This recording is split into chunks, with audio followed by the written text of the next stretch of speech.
Treat পেতে কার না ভালো লাগে, আর সেটা যদি হয় তোমার পছন্দের জায়গায়, তাহলে তো খুশিটা আরো দ্বিগুণ বেড়ে যায়। তোমাদেরকে আগের ব্লগেই বলেছিলাম যে সায়ন্তনদা গাড়ি কিনেছে, সেই জন্য আমাকে আর স্বপ্ননীলকে ট্রিট দিতে নিয়ে গেল ওর বাড়ির পাশেই মধ্যমগ্রামের শেরি পাঞ্জাবে। ওখানে গিয়েই কিন্তু আমাদের মনটা ভালো হয়ে গেল ওখানকার অ্যাম্বিয়েন্স দেখে। বাইরে থেকে বোঝা যায় না, কিন্তু ভেতরে অনেকটা স্পেস জুড়ে এই দোকানটা, আর মাঝখানে কিন্তু ওপেন স্পেস আছে বসে খাওয়ার জন্য। যেহেতু খুব গরম পড়েছে, সেই জন্য আমরা প্রেফার করলাম এসি রুমে বসা।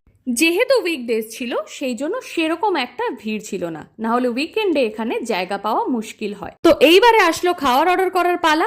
আমরা একসাথে ঝটপট ঝটপট করে অর্ডার করে দিলাম অনেকগুলো খাবার। প্রথমে আসলো ফিশ ফিঙ্গার, তারপরে আতরঙ্গি মাটন, তারপরে তন্দুরি প্রন, আর সবশেষে গোল্ডেন ফ্রাইড প্রন। বিশ্বাস করো প্রত্যেকটা খাবার দারুণ ছিল, তবে 10 on 10 আমি দেবো ফিশ ফিঙ্গার আর আতরঙ্গি মাটনকে। সায়ন্তনদারি